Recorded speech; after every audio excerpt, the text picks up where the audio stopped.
마가복음 연속 설교 20번째 설교입니다. 오늘은 신약 성경 마가복음 6장 30절부터 44절 말씀까지, 신약 성경 마가복음 6장 30절부터 44절 말씀, 제가 먼저 본문을 봉독하겠습니다. 사도들이 예수께 모여 자기들이 행한 것과 가르친 것을 낱낱이 고하니 이르시되 너희는 따로 한적한 곳에 가서 잠깐 쉬어라 하시니, 이는 오고 가는 사람이 많아 음식 먹을 겨를도 없음이라. 이에 배를 타고 따로 한적한 곳에 갈새 그들이 가는 것을 보고 많은 사람이 그들인 줄 안지라. 모든 고을로부터 도보로 그곳에 달려가 그들보다 먼저 갔더라.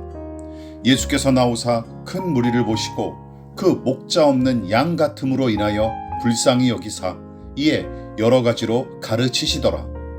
때가 저물어 가매 제자들이 예수께 나와 여짜오되 이곳은 빈들이요 날도 저물어 가니 무리를 보내어 두루 촌과 마을로 가서 무엇을 사 먹게 하옵소서. 대답하여 이르시되 너희가 먹을 것을 주라 하시니, 여짜오되 우리가 가서 200데나리온의 떡을 사다 먹이리이까.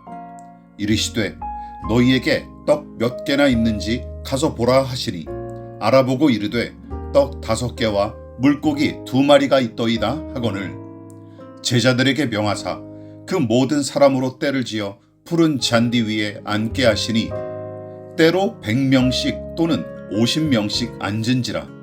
예수께서 떡 5개와 물고기 2마리를 가지사 하늘을 우러러 축사하시고 떡을 떼어 제자들에게 주어 사람들에게 나누어 주게 하시고, 또 물고기 2마리도 모든 사람에게 나누심에 다 배불리 먹고 남은 떡 조각과 물고기를 12바구니에 차게 거두었으며 떡을 먹은 남자는 5,000명이었더라.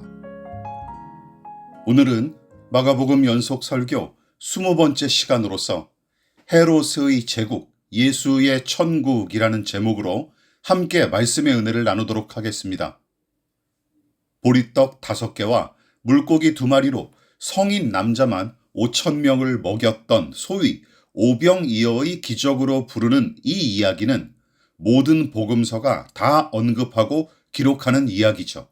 그런데 사복음서에 빠짐없이 다 언급된 기적은 실상 얼마 되지 않습니다.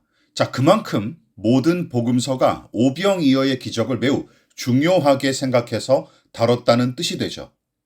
다른 어떤 기적보다 그 규모가 크고 많은 사람을 대상으로 이루어졌기 때문만은 아닙니다.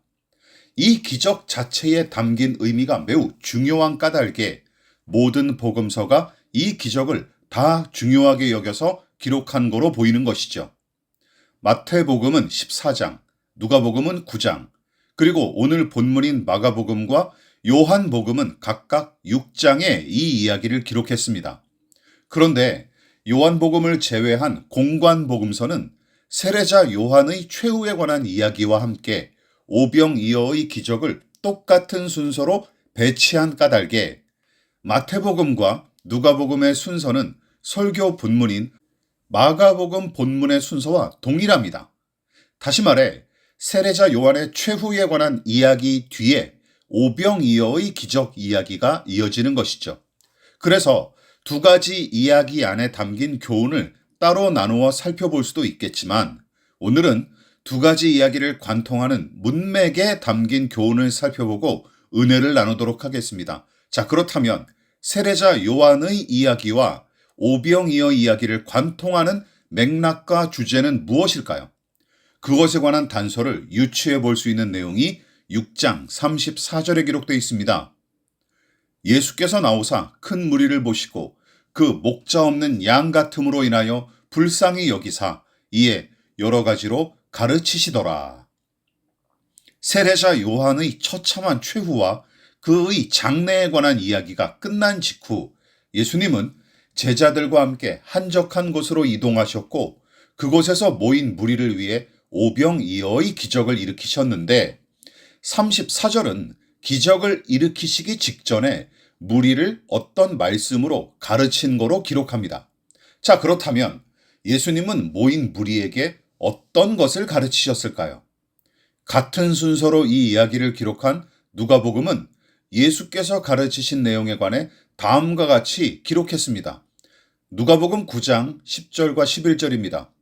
사도들이 돌아와 자기들이 행한 모든 것을 예수께 여쭈니 데리시고 따로 벳세다라는 고을로 떠나가셨으나 무리가 알고 따라왔거늘 예수께서 그들을 영접하사 하나님 나라의 일을 이야기하시며 병 고칠 자들은 고치시더라. 헤롯 왕에게 처형당한 세례자 요한의 장례가 마무리된 직후 예수님은 모인 무리를 향해 하나님 나라의 일에 관해 가르치십니다. 그리고 그 다음에 오병이어의 기적 이야기가 등장하는 것이죠. 그러나 마가복음을 비롯한 공관복음서는 두 이야기를 단순히 시간 순서로 배치한 게 아닙니다. 또한 생각 없이 마구잡이로 편집한 것도 아니죠.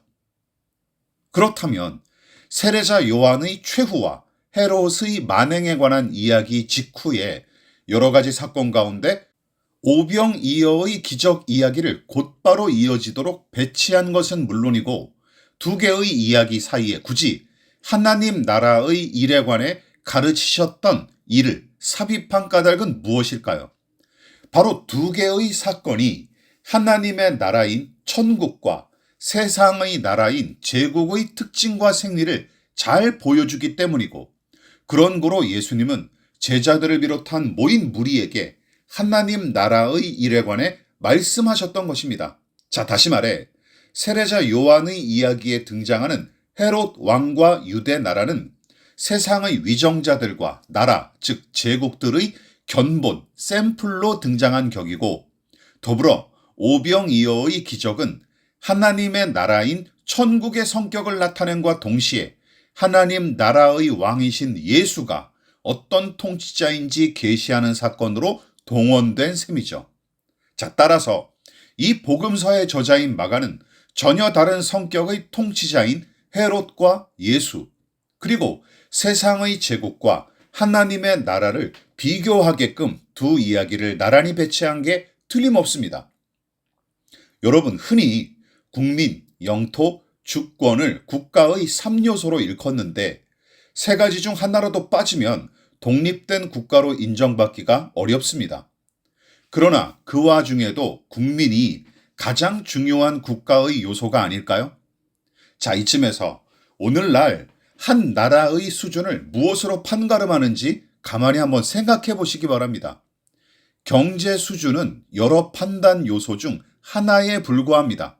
또한 풍부한 자원과 영토의 크기로 그 나라의 수준을 판단하는 것도 아니에요. 오히려 그 국가의 구성원인 국민의 태도와 의식 수준, 다시 말해 시민의식과 그들의 가치관의 수준으로 그 나라의 수준을 가늠하기 마련이고 국민을 대표하는 지도자들을 비롯한 위정자들의 의식 수준이 국가의 질적 수준을 결정하는 중요한 요소입니다. 물론 고대 사회도 마찬가지죠. 절대 군주의 통치로 운영되고 철저한 신분제의 바탕 위에 선 계급 사회일지언정 백성을 다스리는 위정자들의 통치 방식과 가치관 그리고 통치자와 공동체를 향한 백성의 의식 수준을 통해 그 국가 공동체의 수준을 판가름합니다. 예수님과 헤롯, 하나님의 나라와 세상의 제국도 마찬가지예요. 그 나라에 속한 백성을 어떤 존재로 바라보고 또한 그들을 어떻게 다스리는지를 살펴봄으로써 위정자와 그 나라의 수준을 가늠해 볼 수 있습니다. 여러분, 본문에 언급된 헤롯은 갈릴리의 분봉왕인 헤롯 안티파스를 가리키는데 그가 바로 의로운 세례자 요한을 박해하고 결국은 처형시킨 장본인으로서 예수께서 여우로 비판하실 만큼 교활한 인간이었습니다. 그래서 본문에도 헤롯의 이 여우 같은 성향이 아주 잘 나타나고 있죠. 이처럼 세례자 요한의 최후에 관한 이야기는 헤롯의 더러운 죄악과 불의한 작태를 생생하게 보여줌과 동시에 세상의 제국과 그 통치자의 더러운 생리를 적나라하게 고발합니다. 자, 반대로 오병이어의 기적은 어떻습니까? 하나님 나라의 성격을 완연하게 보여주고 있을 뿐만 아니라 빈들에서 하나님 나라의 잔치를 베푸신 예수님이 어떤 왕이신지 생생히 보여준 사건인 셈이죠. 자, 그렇다면 과연 헤롯은 어떤 임금이고 자기 백성을 어떻게 다스렸습니까? 또한 오병이어의 기적은 예수님을 어떤 통치자로서 보여주고 더불어 그분이 다스리는 천국을 어떤 것으로 묘사하고 있을까요? 오늘 설교는 이 주제로 함께 은혜를 나눕니다. 탐욕의 제국 대 나눔의 천국. 자, 우선 헤롯과 세례자 요한의 이야기에 등장하는 여러 인물들을 유심히 살펴보십시오. 헤로디아와 그녀의 딸, 왕의 신하들과 천부장들과 갈릴리의 귀족들, 그 중에서도 본문은 헤롯과 헤로디아가 각각 제 욕심에 따라 선택하고 밀어붙이는 이야기로 가득합니다. 동생의 아내, 다시 말해 제수씨인 헤로디아와 정분이 난 헤롯 왕, 또한 손뼉도 마주쳐야 소리가 난다 하는 속담처럼 헤롯 왕의 더러운 정욕에 맞장구를 친 헤로디아를 보십시오.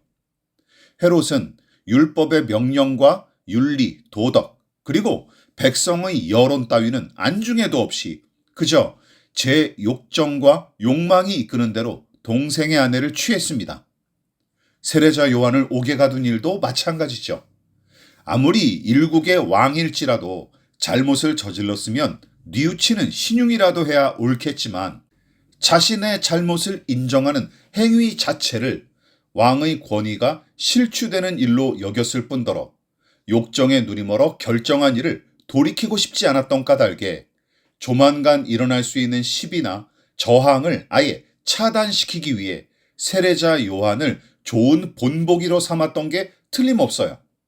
그뿐만이 아닙니다. 잔치자리에서 춤추는 헤로디아의 딸을 보고 넋이 나간 채로 무슨 소원이든 다 들어주겠다며 호언장담하는 헤롯의 꼬락서니를 보십시오. 왕과 귀족들의 혼을 쏙 빼놓을 정도로 매력적인 그 소녀는 심지어 헤롯의 양녀이자 조카가 아닙니까? 그런데 해벌쭉한 표정으로 침을 흘리며 조카이자 양녀를 음흉한 눈빛으로 바라봤을 헤롯은 그야말로 발정난 짐승과 다를 바 없는 모습으로 등장합니다. 또한 자신의 권위를 깎아내리는 세례자 요한을 옥에 가두기까지 강력하게 응징했으면서도 다른 한편으로는 귀족들과 헤로디아의 눈치나 살피면서 여우같이 행동하는 그의 이중적인 행각을 보십시오. 움켜진 권력을 오래도록 유지하고 공고히 하려는 그 나름의 생존 방식이자 처세술이 아니겠습니까? 물론 헤로디아도 헤롯과 같은 수준의 인간이죠. 아니 어쩌면 헤롯보다 더 교활하고 잔인하며 사악합니다. 왜냐하면 세례자 요한을 처형하도록 부추긴 원흉이 그녀이고 17절에 헤롯이 이 여자를 위하여 세례자 요한을 잡아 옥에 가두었다는 기록을 보면 이 일의 배후 역시 헤로디아였음을 넉넉히 짐작해 볼 수 있습니다. 그녀가 폐륜을 저지른다는 비난을 감수하면서까지 아주버니인 헤롯과 혼인한 까닭은 무엇일까요? 육체의 정욕에 끌렸고 권력 욕구에 사로잡혔기 때문입니다. 그녀의 음흉하고 맹렬한 욕심은 딸에게도 고스란히 이어지죠. 어린 소녀조차 왕과 귀족들의 환심을 사기 위해 별별 짓을 다 저지릅니다. 엄마와 똑같이 옳은 일, 선한 것, 율법의 가르침 등은 아예 안중에도 없고 탐욕의 장단에 맞춰 춤추기에 급급했죠. 왕궁에 모인 다른 사람들도 마찬가지입니다. 대신들과 천부장들과 귀인들은 무슨 목적으로 헤롯의 생일에 참석했을까요? 당연히 왕의 비위를 맞추고 그 권력에 계속 기생하려는 속셈밖에 없었을 것입니다. 그러므로 14절부터 29절까지 기록된 이 이야기는 서로의 탐욕이 얽히고 설키면서 불의한 짓거리를 일삼는 인간 군상을 고발하는 이야기임과 동시에 그 결과가 더럽고 참혹하게 맺어지는 것을 성경은 적나라하게 폭로하는 중이죠. 그러나 헤롯을 비롯한 등장 인물들의 탐욕스러운 행태는 어제 오늘의 일이 아닙니다. 인류의 조상인 아담과 하와가 그놈의 욕심 때문에 타락하지 않았습니까? 창세기 3장 5절을 보십시오. 너희가 그것을 먹는 날에는 너희 눈이 밝아져 하나님과 같이 되어. 성장과 성숙을 기대하고 바라는 인간의 건강한 욕구를 뒤틀어버리고 도리어 하나님과 맞먹으려는 탐욕으로 변질시킨 원흉이 바로 사탄 마귀입니다. 그리고 인간의 그 삐뚤어진 욕구를 틈타 죄가 들어왔고 죄로 더러워지자 죽음과 심판이 불청객처럼 세상 가운데 들이닥치게 된 것이죠. 그래서 야고보 사도는 진즉부터 다음과 같이 진단했습니다. 야고보서 1장 15절입니다. 욕심이 잉태한 즉 죄를 낳고 죄가 장성한 즉 사망을 낳느니라. 바벨탑을 쌓아 올린 조상처럼 죄 욕심을 쌓기에만 급급하다면 반드시 죄와 사망의 무게에 짓눌려 다 망하게 될 거로 경고하는 말씀이에요. 그리고 탐심에 관한 성경의 교훈을 분명하게 보여주는 대표적인 사례가 바로 본문에서 헤롯이 세례자 요한을 옥에 가두고 결국은 무참히 짓밟았던 이야기인 것이죠. 육체의 정욕과 권력의 욕심에 눈이 먼 헤롯과 헤로디아는 서슴치 않고 죄를 저질렀으며 의로운 세례자 요한을 눈의 가시처럼 여겨 부당하게 처형했습니다. 헤롯의 생일잔치에 모인 유력자들은 자기의 안위를 위해 교활한 여우의 불의한 짓을 묵인했을 뿐만 아니라 선한 양심으로 행동한 선지자의 죽음을 모른 채 하면서 방관했죠. 탐욕으로 가득한 왕궁은 더러운 죄로 충만했고 참혹한 죽음의 열매만 맺을 뿐이었습니다. 자, 그야말로 탐욕의 제국에 어울리는 왕과 백성이죠. 그러나 오병이어의 기적에 등장하는 예수님과 무리의 모습을 유심히 살펴보십시오. 여기서는 개인의 욕심을 앞세워 이득을 얻으려는 장면을 찾아볼 수 없습니다. 특히 예수님의 말씀과 행동을 주목해 보십시다. 31절 한적한 곳에 가서 잠깐 쉬어라. 34절 이에 여러 가지로 가르치시더라. 41절 떡을 떼어 제자들에게 주어 사람들에게 나누어 주게 하시고 또 물고기 2마리도 모든 사람에게 나누시매. 수단과 방법을 가리지 않고 긁어 모으기에 급급했던 헤롯의 탐욕스러운 모습과는 전혀 다른 양상이죠. 예수님은 피곤한 제자들을 쉬게 하십니다. 더 전도하고 일하게 하려는 욕심으로 그들을 함부로 부려먹지 않으십니다. 무리한테는 하나님 나라를 가르치시죠. 다시 말해 당신의 진리를 그들과 나누십니다. 또한 해 저문 벌판에 모인 무리를 불쌍히 여기시고 빵과 물고기를 나눠주셨는데 성인 남자만 5,000명을 먹이고도 남을 만큼 넉넉히 베푸셨어요. 싼값에 판매한 정도가 아닙니다. 오병이어 도시락 하나를 100원씩 팔면 최소한 50만 원의 수익이 발생하고 조금 값을 올려 1,000원에 팔면 무려 500만 원 이상의 이윤을 얻을 수 있습니다. 그런데도 예수님은 아예 공짜로 주셨습니다. 일용할 양식처럼 값없이 거저 베풀어 주셨죠. 또한 감사 기도를 드린 빵과 물고기를 제자들에게 넘겨주시고는 그들의 손으로 직접 나누게끔 명령하셨죠. 그들이 나누고 베푸는 일을 친히 감당하게 하심으로써 거저 주는 은혜의 법을 체득하고 배우도록 의도하신 게 틀림없습니다. 따라서 이 기적은 아무것도 없는 빈들 한복판에서 펼쳐진 그야말로 놀랍고 아름다운 퍼포먼스였던 것이죠. 죄인의 본성과 제국의 생리를 따라 움켜쥐기만 급급했던 탐욕의 손들이 주님의 손길을 본받아 거저 베푸는 나눔의 손길로 변한 것입니다. 다른 무리도 마찬가지예요. 제자들이 나눠주는 하늘의 양식을 더 많이 가지기 위해 매달리거나 서로 다퉜다는 내용이 없습니다. 남의 것을 빼앗지도 않았어요. 또한 누가 더 많이 받았는지 경쟁하지도 않습니다. 거저 주시는 선물을 그저 감사히 받고 배불리 먹었을 뿐이죠. 다시 말해 욕심을 부린 흔적을 이 이야기에서는 도무지 찾아볼 수 없습니다. 오병이어의 기적이 펼쳐졌던 이 벌판의 광경은 세상의 제국과 임금을 대표하는 헤롯의 이야기와 너무나 다르죠. 헤롯은 로마 황제의 허락을 받고 갈릴리 지역의 왕노릇하는 주제에 오로지 자기의 욕구와 욕정에 따라 무엇이든 움켜쥐기 위해 몸부림칩니다. 이처럼 세상 제국의 통치자는 하나님의 율법을 정면으로 거스렀을 뿐만 아니라 남의 생명을 해치면서까지 제 이익과 안락을 챙기기에 급급했을 따름이죠. 그러나 예수님의 제자들과 굶주린 무리를 아무것도 없는 허허 벌판으로 인도하셨으나 결국은 그곳에 하나님 나라의 선함과 아름다움과 풍성함을 맛보게 하신 예수님. 제자들과 모인 무리에게 당신의 것을 기꺼이 나누어 주신 그 예수님을 보십시오. 보상이나 대가를 바라고 하신 일이 아닙니다. 오히려 피곤해하는 제자들과 굶주린 무리를 불쌍히 여기신 예수님은 그들이 쉼과 평안과 배부름과 풍성함을 누리기 원하셨던 까닭에 그들을 마음껏 축복하시고 적은 빵과 물고기라도 아낌없이 그들과 나누셨죠. 그리고 그 나눔과 헌신을 기뻐하시고 예수님의 기도를 들으신 하늘의 아버지께서는 그들의 조상에게 베푸셨던 하늘의 만나를 그곳에 다시금 허락하십니다. 그뿐만이 아닙니다.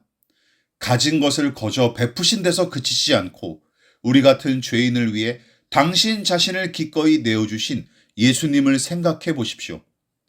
요한복음 10장 15절입니다. 나는 양을 위하여 목숨을 버리노라. 빵 5개와 물고기 2마리 정도가 아니라 당신의 생명과 목숨까지 내어주신 예수님. 그러므로 본문에 기록된 오병이어의 기적은 이것에 비하면 아무것도 아닙니다. 기억하십시다. 하나님 나라의 중요한 성격 중 하나가 무엇입니까? 바로 나눔과 베품이죠. 하나님 나라는 나눔과 베품의 왕국, 즉 은혜의 나라입니다. 그렇다면 은혜의 나라를 아버지와 함께 다스리시는 예수 그리스도는 당연히 은혜의 왕이 되시는 것이죠. 그러므로 오병이어의 기적 이야기를 그저 신기하고 놀라운 사건 정도로 이해하고 넘기면 안 됩니다. 생각해 보십시오. 하나님 나라의 본질과 그 성격을 세상 한복판에서 이만큼 구체적으로 보여준 사건은 성경에서도 흔하지 않아요. 그리고 모든 복음서가 오병이어 기적을 기록한 이유가 여기서 분명하게 드러납니다. 거저 베푸시는 은혜의 왕이 다스리시는 나라가 하나님 나라이고 예수님의 몸인 교회는 세상의 제국 한복판에서 하나님 나라의 아름다움과 선함을 나타내는 그야말로 위대한 사명을 부여받은 유일무이한 영적 기관인 셈입니다. 세상의 왕들과 그들의 왕국은 자기 것을 움켜쥐고 남의 것을 빼앗는 일을 당연하게 여기죠. 또한 세상 나라와 그 통치자들은 사람들을 하나님 행세하도록 부추길 뿐만 아니라 실제로 저 스스로 하나님처럼 행세하며 권력을 오남용하는 위정자들이 얼마나 많습니까? 그러나 그 생리와 시스템에 저항하고 거스르는 사람들이 모인 곳, 또한 내가 가진 물질과 힘과 시간은 물론이고 나 자신까지 기꺼이 내어주는 독특한 공동체가 바로 교회입니다. 그러므로 우리의 왕이신 예수가 어떤 분이고 우리가 속한 하나님 나라가 어떤 곳인지 증명할 책임이 그리스도의 몸인 교회로 부름을 받은 우리에게 있음을 잊지 마십시다. 따라서 개인의 탐심과 욕구를 부추기며 움켜쥐는 법만 가르치는 곳, 제국의 생리를 그대로 답습하고 도리어 증폭시킬 뿐인 모임, 나눔과 베품으로 이루어지는 하나님 나라와 거리가 먼 곳, 그곳은 교회가 아닙니다. 말씀을 마무리하도록 하겠습니다. 여러분, 신약성경 사도행전 2장을 떠올려 보십시오. 성령께서 기도하던 제자들과 무리에게 강력하게 임하셨을 때 무슨 일이 벌어졌습니까? 성령의 강력한 세례를 받은 제자들은 성령께서 말하게 하시는 대로 말했을 뿐만 아니라 두려움을 이기고 용감히 복음을 선포할 수 있었죠. 또 어떤 일이 벌어졌습니까? 서로 교제하고 떡을 떼어 나눠 먹었으며 모든 물건을 다 같이 공유하여 사용했고 심지어 교회의 가난한 형제들을 위해 개인의 재산까지 나눴습니다. 여러분, 성령이 임하시자 나눔의 공동체인 교회가 세워진 것이죠. 나누고 베푸는 은혜의 법이 온 교회를 지배했습니다. 따라서 예수를 믿고 성령을 받은 교회라면 반드시 나눔과 베품의 증상이 나타나기 마련이에요. 또한 성령께서 충만히 함께 하시고 믿음이 깊은 사람일수록 은혜의 왕이신 예수를 닮아 나눔과 베품의 삶을 실천하기 마련입니다. 혹시 나는 믿음이 좋고 성령으로 충만하다는 사람이 움켜쥐기에만 급급하고 도무지 나눌 줄 모르는 수존너처럼 살아갈 뿐입니까? 여러분, 그 사람의 신앙은 가짜가 아니면 유아기 수준인 게 틀림없습니다. 같은 맥락에서 사도 요한의 가르침을 우리가 다시 한번 주목하십시다. 요한일서 3장 16절입니다. 그가 우리를 위하여 목숨을 버리셨으니 우리가 이로써 사랑을 알고 우리도 형제들을 위하여 목숨을 버리는 것이 마땅하니라. 저와 여러분은 누구의 다스림을 받고 싶으십니까? 어느 나라에서 살고 싶으십니까? 탐욕에 빠진 죄인에게는 탐욕의 왕이 다스리는 제국의 생리가 오히려 더 편안하고 안정감을 줄 수 있겠죠. 만일 저와 여러분이 그렇게 느끼고 있다면 이미 심각한 상태임을 명심하십시다. 그리고 그것을 깨달았다면 어서 거기서 나와 빈들에 계신 예수님을 만나십시다. 거기서 값없이 거저주시는 은혜의 물과 양식을 마음껏 먹고 마십시다. 그리고 예수님처럼 또한 하나님 나라에 속한 백성답게 나누고 베풀면서 살아갈 수 있기를 진심으로 축원합니다.